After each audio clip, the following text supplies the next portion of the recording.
আম্মা জান জিজ্ঞাসা করছিলেন, ইয়া রাসূলুল্লাহ, কিয়ামতের দিন কিরকম হবে, আমরা কিভাবে আসবে?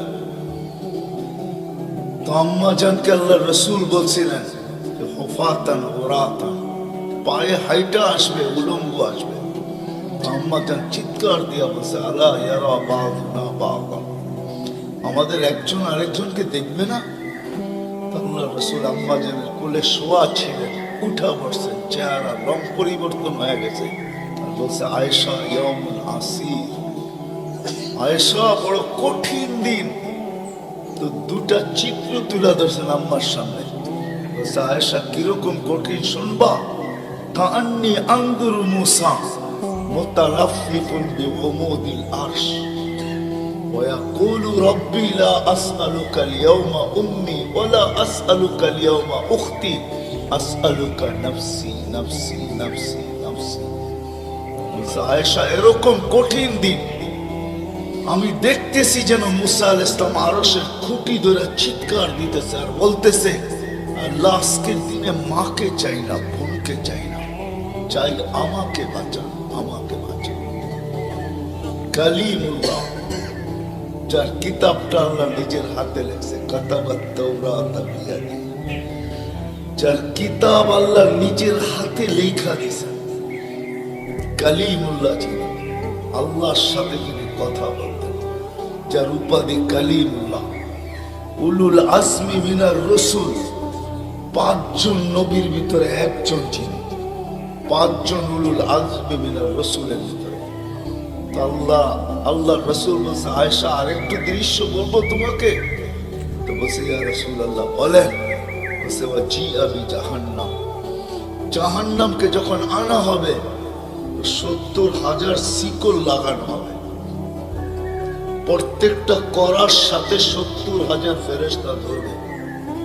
তারপরও জাহান্নাম ছুটবে সব ফেরেশতাদের হাতের থেকে ছুটা, নিজে কিয়ামতের দিন মাঠের দিকে যখন ভাগতে থাকবে, জিবরিল আলাইহিস সালাম আল্লাহর পাশে থাকবে, চিৎকার দিয়া বসা পড়বে আর বলবে, রব্বি সাল্লিম সাল্লিম, রব আমাকে বাঁচান, আমাকে বাঁচান। ওই দিন শুধু একজন ব্যক্তিত্ব, আপনার আমার রাসূল মুহাম্মদুর রাসূলুল্লাহ সাল্লাল্লাহু আলাইহি ওয়াসাল্লাম শুধু উম্মতি উম্মতি বলে চিৎকার দিবে। আল্লাহ এটাই জবাব দিতেছেন, আনতা তাকুলু উম্মতি, আমি জানি আপনি উম্মতি বলে চিৎকার দিবেন, কারণ এখানে শুধু ব্যথা উম্মতের, আর কোনো ব্যথা নেই, কোনো ব্যথা নেই, শুধু ব্যথা উম্মতের ব্যথা। এমন এক ব্যথা দিলের ভিতরে ছিল। তো বলছে, আপনি উম্মতি বলে চিৎকার দিবেন, আমি বলবো রহমতি রহমতি, 99 রহমত রাখা আছে, সালতো তা, ওই দিন আপনি চাবেন আমি দিব, শাফি তু শাফা, আপনি সুপারিশ করবেন আমি মঞ্জুর করব। আরেক রিওয়ায়াতে আল্লাহ বন্ধুকে সান্ত্বনা দিয়েছেন, বন্ধু আনা মালিকি ইয়াউমিদ্দিন আনতা সাহিবা ইয়াউমিদ্দিন, আমি কিয়ামতের মালিক বটে কিন্তু বাদশা কিন্তু আপনি, আমি মালিক কিন্তু বাদশা আপনি। ব্যথা ছিল, ব্যথা।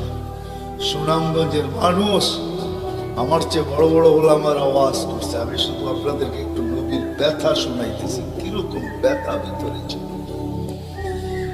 চলেন, যখন ব্যথাই শুনাইতেছিলাম তো আরেকটু শুনাই। প্রথম সিংহায় ফুতে সব ধ্বংস হয়ে যাবে, এটাকে নফখাতুল উলা বলে, কিয়ামত যেটাকে বলে। দ্বিতীয়টাকে নফখাতুল নুশুর বলে, দ্বিতীয় সিংহা ফুতে সব আবার জন্ম হবে, সব পয়দা হবে, কিন্তু এর আগে মৌত সবাই হয়ে যাবে, মালাকুল মৌতেরও মৌত হবে, এটাও সত্য, হাদিসে আছে। আমি অতদূর টানতে চাইতেছি না। সর্বশেষ যখন মালাকুল মৌত থাকবে, আল্লাহ জিজ্ঞেস করবে, মাম বাকিয়া ইয়া মালাকুল মৌত, কে বাকি? তো বলবে, লা মা বাকিয়া আহাদ ইল্লা আনা ওয়া আনতাল হাইয়ুল লাযী লা তামুত।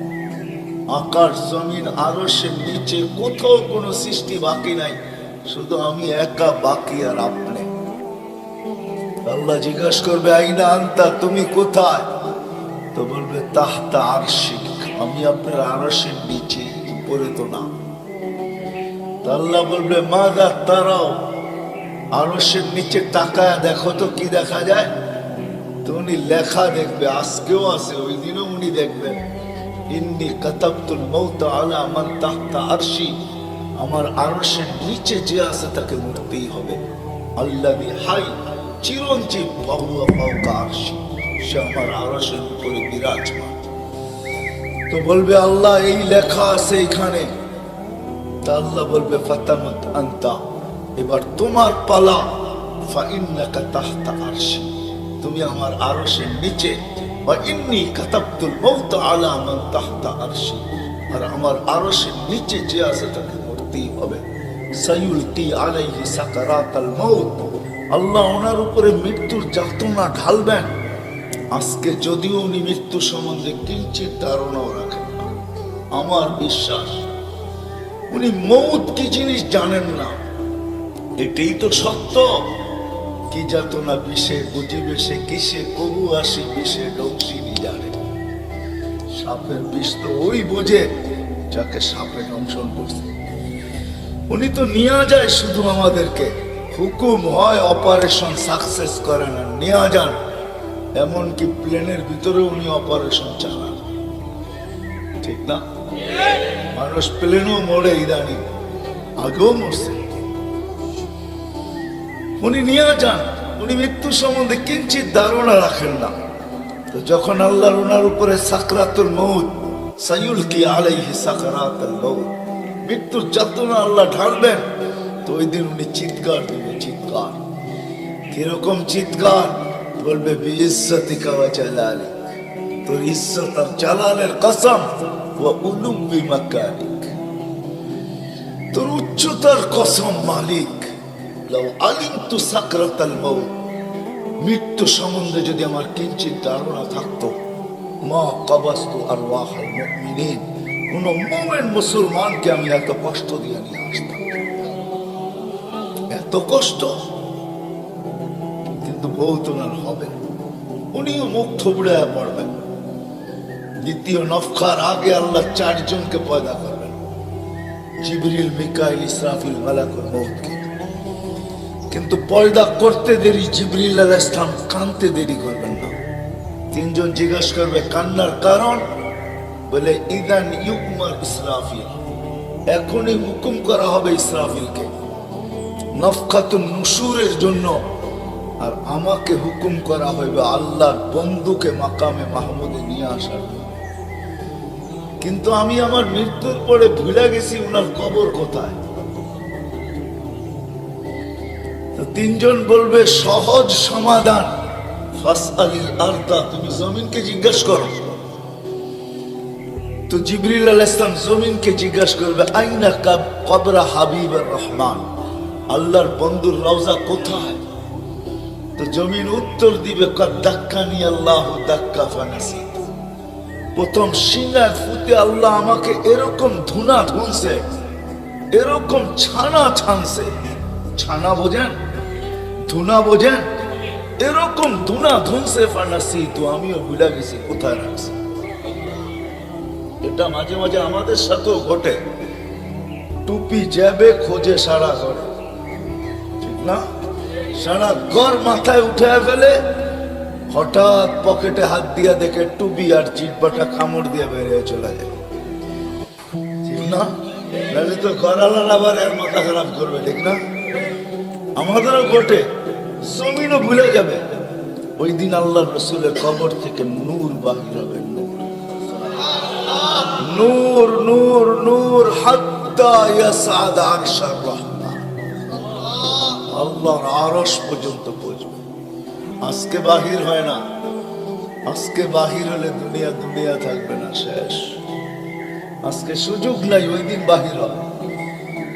জিবরিল আলাইহিস সালামকে হুকুম করা হবে নিয়ে আসো মাকামে মাহমুদে, নিয়ে আস, যাবে। পরেরটা হইল সুনামগঞ্জের মানুষ বুঝার, যদি ভিতরে দিল থাকে তাহলে বুঝবেন, নাইলে বুঝবেন না। উনি যাবে, পর মারবে, পর আর বলবে তুমি হাবিবা রহমান, আল্লাহর বন্ধু ওঠেন। তো আল্লাহ রসুল উঠবে। হাদিসের শব্দ ওয়াহুয়া ইয়াকুম ওয়া ইয়াবকি ওয়া ইয়াকুম, উঠবে কিন্তু কানতে কানতে উঠবে আর বলতে বলতে উঠবে, জিবরিল আইনা উম্মতি আইনা উম্মতি আইনা উম্মতি আইনা আমার উম্মত কোথায়? আওয়াসারা শাফির জাহান্নাম, আমার উম্মত কি আমাকে ফাঁকি দিয়া ফুলসিরাতের কিনারে চলে গেছে? তারপরে জিবরিল তুমি আমাকে উঠাইতে আসছো। তো জিবরিল কসম খাবে বিইজ্জতিল্লাহি ওয়া জালালি, মা শাক্কাল আরদ আহাদুন ইল্লা আনতা, আপনি ব্যতীত কেউ ওঠে নাই, উম্মত কোত্থেকে উঠবে?